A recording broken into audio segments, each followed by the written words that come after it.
que es el tema de la salud electrónica.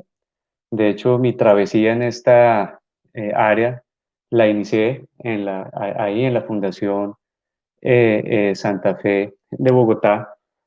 Y es interesante ver el rumbo que ha tomado la salud electrónica, no solamente en los últimos años, sino particularmente en este último año y medio, tal vez desde que iniciamos con toda esta locura de la pandemia de COVID-19. Pero han sido cambios de que desde el punto de vista de la e-health o la salud electrónica son bastante interesantes, y lo que voy a hacer yo en las próximas diapositivas y los próximos minutos, pues es precisamente compartir un poco de la perspectiva o dar un poco de perspectiva con relación a eHealth en el contexto de la pandemia. Eh, y de pronto dar algunos puntos, algunos puntos de vista que siempre son, que siempre pueden ser controvertidos. Entonces, no es la primera vez que hablamos eh, de telesalud, de telemedicina, en un curso de actualización o en la fundación. De hecho, con esto, eh, pues, digamos que se ha venido trabajando ya durante varios años. Y tal vez hace un par de años, también en la fundación y ante una audiencia, eh, pues como la que tenemos hoy, como ustedes de médicos internistas, yo hacía esta pregunta. Entonces, ¿ha atendido usted consultas virtuales? Entonces, situémonos, no hace tanto tiempo, hace en realidad tal vez unos 3 años o 4 a lo máximo. Y en un auditorio posiblemente de unas 200 o 250 personas, no se levantaban manos. Eh, y yo creo que eso ha tenido varias causas. Y aquí es donde empezamos a dar un poco las perspectivas. Para poner un poco, o para tratar de dar un poco de contexto, esta fue una encuesta que realizó, que también había mostrado yo en su momento, del 2016, que hizo Medscape, para evaluar digamos, las actitudes tanto de los médicos como de los pacientes con relación al uso de tecnologías en medicina. Y entre las barreras percibidas al uso de telemedicina se cuentan o se contaban en ese entonces estas que ustedes ven acá. Las principales barreras percibidas por los médicos tenían que ver con, digamos, un poco de temor desde el punto de vista de la responsabilidad médica, de mala práctica. Por otro lado, había también algunas barreras percibidas en términos de reembolso y el sistema de pagos relacionados con la telemedicina, y luego venían otros temas un poco más naturales para este tipo de áreas, como los problemas técnicos, tecnológicos. Esto era pues en los Estados Unidos. Eh, en nuestro medio, en realidad, pues era la baja incorporación de las tecnologías y la baja penetración de Internet que teníamos, sobre todo en zonas apartadas del país, y que ha venido mejorando de una manera pues bien importante. Y las barreras percibidas entre los pacientes pues giraban alrededor de un poco de la credibilidad o la falta de familiarización con el uso de este tipo de tecnologías para poder, digamos, ir a ver a un médico. Pero fíjense ustedes, en segundo lugar, el hecho de que los médicos o los sistemas de salud no ofrecían la opción de telemedicina. Y esto es bien interesante. Luego venían otros temas, como quién va a pagar por la consulta de telemedicina cuando yo como paciente me someto a ella. Y en último lugar aparece en esta clasificación o en este ranking los problemas técnicos y tecnológicos. Pero en realidad hay muchas barreras pero al mismo tiempo no tantas, porque lo que la experiencia de pronto un poco nos ha mostrado también es que muchas de estas barreras son, digamos, en realidad son más mitos que barreras, que barreras reales, y eso lo hemos podido venir comprobando a través de los años, pero de una manera aceleradísima desde que empezamos con la pandemia actual todavía. Yo clasificaría los problemas o las barreras a la implementación de la e-health de pronto en dos grandes grupos.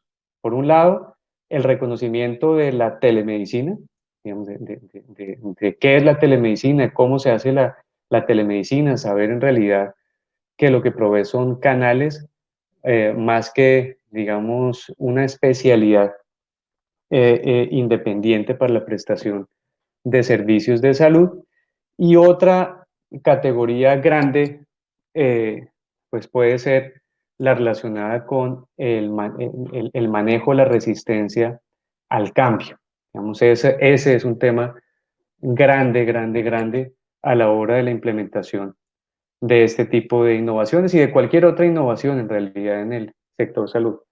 Y es que históricamente nosotros, y cuando hablo nosotros hablo de sector salud, nos hemos caracterizado por ser adoptadores tardíos en general de las innovaciones. Fíjense, estos son pues, datos que ya tienen unos años en donde eh, pues hemos visto históricamente que requerimos alrededor de unos 15 años bueno, pues, nos llevamos alrededor de 15 años traer a la práctica clínica de nuestro día a día nueva evidencia científica o nuevas tecnologías. De esto hemos hablado también en otras conferencias y un ejemplo que yo siempre pongo es el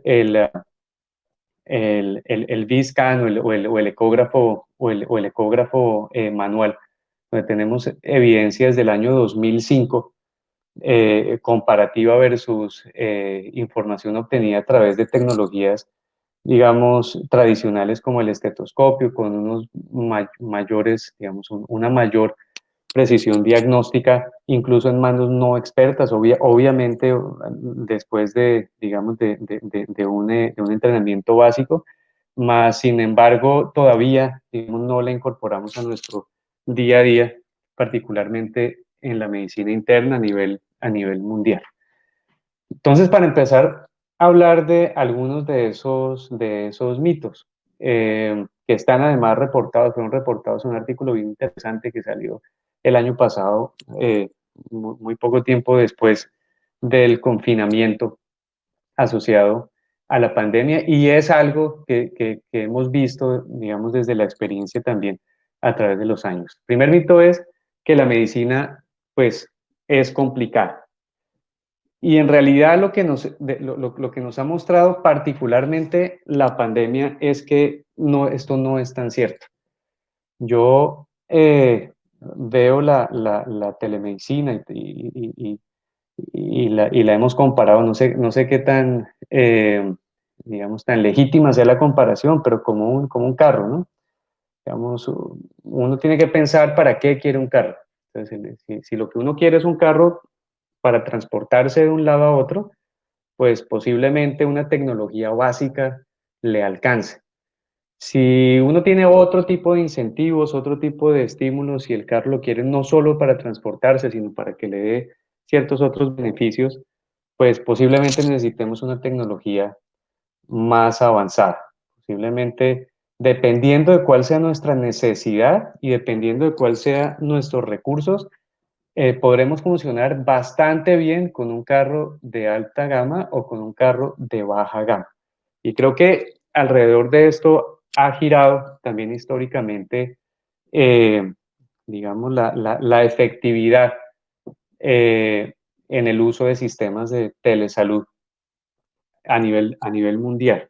Vamos en centrarnos en resolver una necesidad, y de eso se trata la telemedicina, resolver o la telesalud, resolver necesidades clínicas reales con la menor cantidad posible de tecnología, porque la tecnología no está usualmente disponible en todas partes y dependiendo de cuál sea la tecnología, pues puede ser costosa, difícil de implementar y la mayoría de las veces lo que vemos es que no es necesario. Con cosas muy básicas se pueden hacer, pues, resolver problemas de una manera muy efectiva. De tal manera que ha habido muchas barreras relacionadas con la implementación de, digamos, de sistemas, no estoy hablando de sistemas tecnológicos, sino de infraestructuras para poder prestar servicios de telemedicina. Se ha hablado de calidad, de privacidad de los datos, de parámetros éticos, legales, de muchas cosas que han ido, digamos, como complejizando la telemedicina y de pronto se nos viene una pandemia en donde cuando nos vemos enfrentados a pues una eventualidad en salud pública que digamos, nos pone en riesgo como especie o que en algún punto eso parecía, parece que de un momento para otro la telemedicina pasó de ser complicada a ser muy fácil y nos dimos cuenta de que en realidad pues se puede hacer telemedicina con lo que tenemos a la mano al día de hoy, que es una cobertura de Internet casi universal, que es una penetración de dispositivos móviles casi universal y que son tecnologías que ya son consideradas, digamos, de dominio común. Había habido también algunas, digamos, consideraciones desde el punto de vista regulatorio, legislativo, en donde se regulaban las plataformas que podíamos utilizar para poder hacer telemedicina, entonces solamente en para ir en el caso de los Estados Unidos, solo era permitido utilizar algunas que cumplían ciertos parámetros y estaban, digamos, cumplían esos parámetros de la HIPAA. Y luego viene la pandemia y por este estado, digamos, de emergencia de salud pública, se habilitan otras tecnologías, otras plataformas mucho más sencillas para poder proveer servicios de telemedicina y nos damos cuenta de que funcionan para lo que necesitamos que funcione en un contexto determinado. El segundo mito viene, y es otro de los temas que posiblemente ha complejizado históricamente la incorporación de la telemedicina, es que los pacientes priorizan la relación con su médico sobre el acto médico transaccional, sobre el hecho de recibir, digamos, atención en salud. Y cuando revisamos los datos y cuando revisamos las experiencias, sobre todo esas experiencias del último año y medio de la pandemia, nos damos cuenta de que esos datos nos dicen otra cosa. Entonces, para los pacientes y especialmente en el contexto de una pandemia como COVID-19, lo prioritario es recibir cuidado.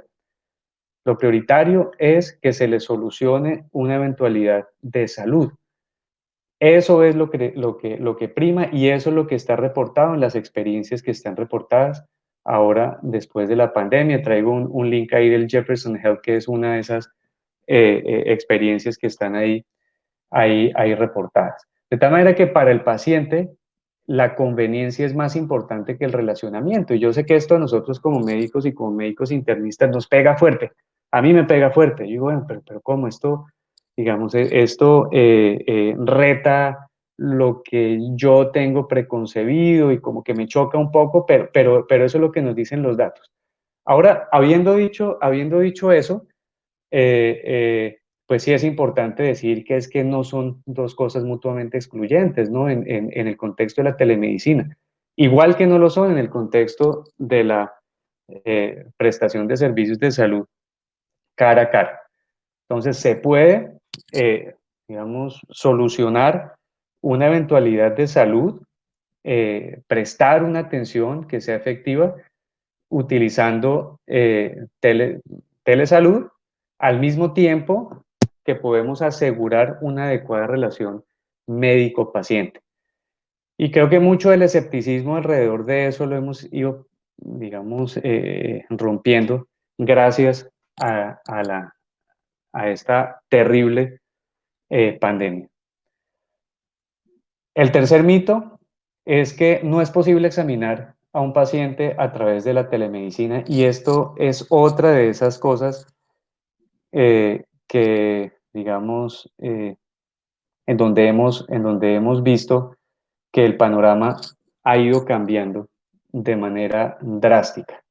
Entonces, por un lado, tenemos escalas validadas, scores validados que se han utilizado en el contexto de la telemedicina, en donde los pacientes o sus cuidadores, que pueden ser autoaplicados por los pacientes o sus cuidadores, o el profesional de la salud puede aplicarlos durante el acto médico o la consulta de salud, y que funcionan bien a través de telemedicina. Uno de los, digamos, de los scores eh, pues que yo he visto reportado con bastante frecuencia es el uso del ROT, pues que es un indicador de hipoxemia, donde se le dice al paciente que cuente, que tome una inspiración profunda, que cuente hasta 30, y si el paciente no es capaz, no llega a 7, o no es capaz de contar durante más de 5 segundos, eso sabemos que tiene una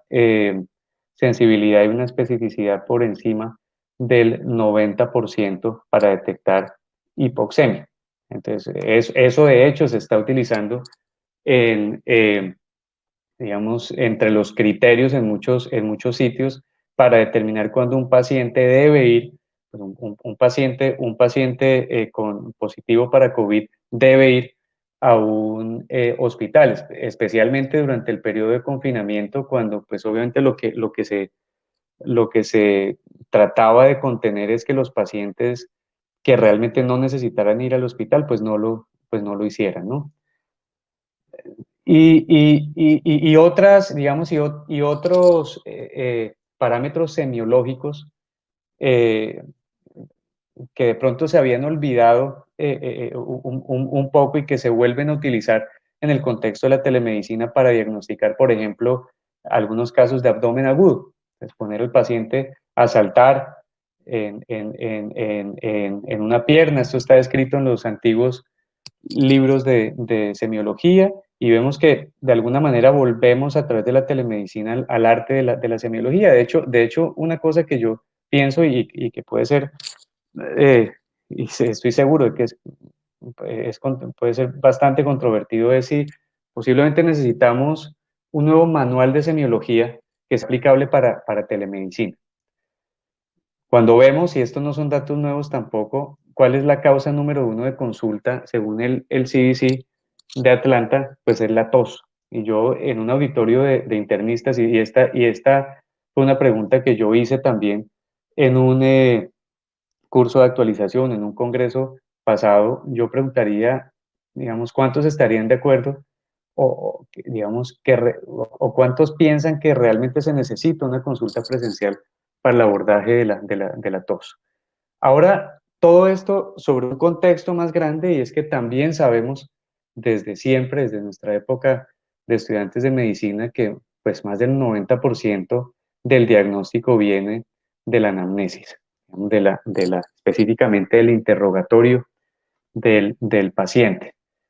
Y esto es, digamos, es perfectamente factible a través de cualquier plataforma de telemedicina, sin ninguna tecnología, digamos, más allá de incluso un simple teléfono.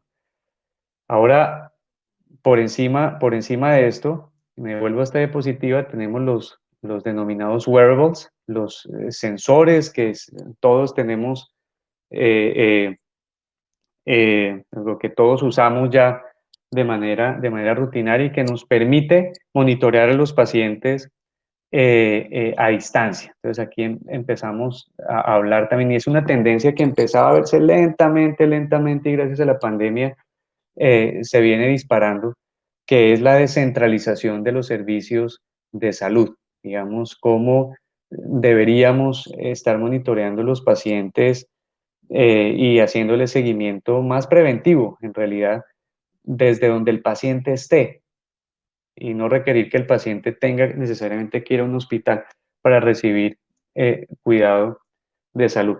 De tal manera que COVID se convierte, digamos, como un gran incentivo. Entonces, siempre la telesalud, como yo diría el resto de las innovaciones ha avanzado muy lentamente, también por una falta de alineación de los incentivos con la visión. Entonces, falta de alineación de los incentivos tanto para el paciente como para los prestadores de servicios de salud, médicos, hospitales, etcétera, como para los pagadores de servicios de salud. Y una experiencia también del Jefferson Health eh, derivada de la pandemia nos muestra que obviamente como cualquier otra innovación, la, entre comillas, conversión a telemedicina, pues implica también familiarización con la telemedicina. En la medida en que en que la utilizamos, nos empezamos a sentir más cómodos con ella. En su experiencia, se requirió durante el periodo de pandemia y confinamiento entre 12 y 15 teleconsultas para, digamos, para que tanto médicos como pacientes estuvieran dispuestos a hacer esa conversión hacia telemedicina de una manera, sentirse cómodos con este tipo de servicio. Y las poblaciones de edad entre médicos que mejor se adaptaron fueron, en su experiencia también, aquellos entre los 40 y 45 años y los 60 y 65 años de edad. Esta fue también, esto es compatible con otras publicaciones antes de la pandemia, incluso una que hicimos en la Fundación Santa Fe de Bogotá cuando evaluamos la incorporación o digamos, la satisfacción de nuestro personal médico cuando se implementó, después de que se implementó la historia clínica electrónica ahí en la institución. El cuarto mito es que la teleconsulta es menos efectiva que la consulta presencial. Y en realidad aquí, pues, también quisiera recordar uno de las dos grandes categorías de retos, y es que la telemedicina ofrece, digamos, canales alternativos para prestar servicios de salud. Es decir, no es digamos, una especialidad médica aparte, sino que ofrece los medios para poder prestar los mismos servicios de salud, obviamente con unas adaptaciones cuando son necesarias. Pero el foco siempre es, tanto en la consulta presencial como en la consulta a través de telemedicina, es poder al final contar pues con la información que necesitamos para poder determinar el próximo siguiente paso clínico.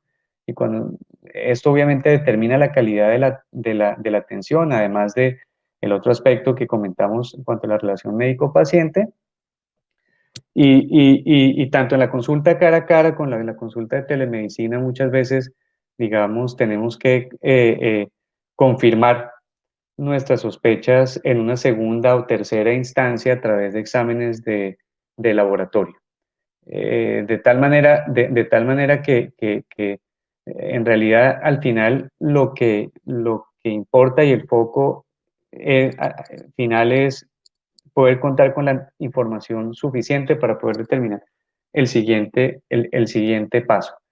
Eh, el otro tema que tiene que ver con esta percepción de efectividad es la alineación de expectativas. Las expectativas tanto de los profesionales de la salud como del paciente. Y las expectativas obviamente tienen que ver con la experiencia, que tiene que ver con la familiarización, que ya comentamos anteriormente, y al final la resolutividad. ¿Me solucionaron el problema o no me lo solucionaron? Independientemente del canal que se utilice. Al respecto, solamente para compartir, esto ya también ha sido estudiado, este fue un estudio que hicimos también en la Fundación hace ya varios años, un reporte del 2011, donde veíamos en una población rural, sin alfabetización digital, eh, cuál era el grado de satisfacción con la consulta de telemedicina cuando se implementó el servicio de telemedicina de la Fundación, que fue la primera institución hospitalaria en donde se implementó un servicio de telemedicina. Y estos fueron los resultados. Pues el 80% de esa población con ese perfil, esas características que les comentaba, estuvieron satisfechos, más del 60% lo volverían a utilizar, y de hecho lo utilizaron en siguientes oportunidades.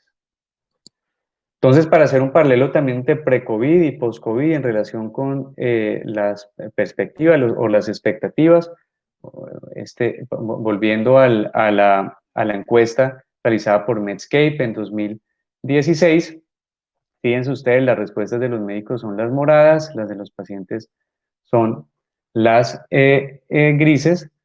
Entonces, más o menos la mitad, tanto de pacientes como médicos en 2016, según esta encuesta, eh, consideraban que a la telemedicina como un medio efectivo, y también como un medio, digamos, adecuado para poder hacer seguimiento en casos, por ejemplo, de enfermedades crónicas.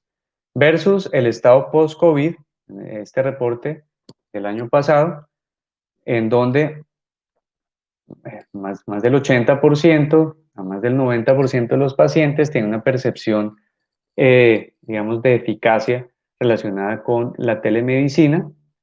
Eh, y concluían estos autores en particular que durante esta pandemia identificaron a más pacientes con una actitud positiva, digamos, hacia la telemedicina. Obviamente estamos hablando de pacientes positivos para COVID-19 con una actitud positiva favorable hacia la telemedicina versus las consultas presenciales en los 14 hospitales que hacen parte de esa red, eh, hospitalaria, y es porque se les soluciona, digamos, es por el grado de resolutividad, que se les soluciona una eventualidad en salud, más aún en un contexto en donde hay limitaciones y tenemos, digamos, sistemas de salud saturados que en una modalidad cara a cara no pueden responder a una emergencia de salud pública en ninguna parte del mundo.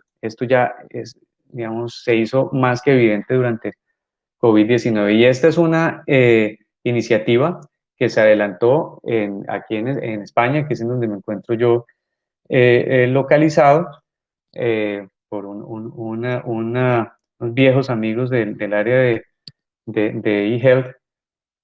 Se llama Médicos frente al COVID, donde hubo una plataforma que se puso a disposición tanto de médicos como pacientes para atender consultas. Es un voluntariado médico y luego se extendió a psicólogos y otros profesionales de la salud para atender pacientes durante la pandemia. Esto recibió un premio internacional por los efectos y el impacto que tuvo en descongestionamiento de los servicios de salud en un país como España, que fue uno de los que posiblemente más sufrió la catástrofe de COVID, especialmente durante la primera ola y la época de confinamiento.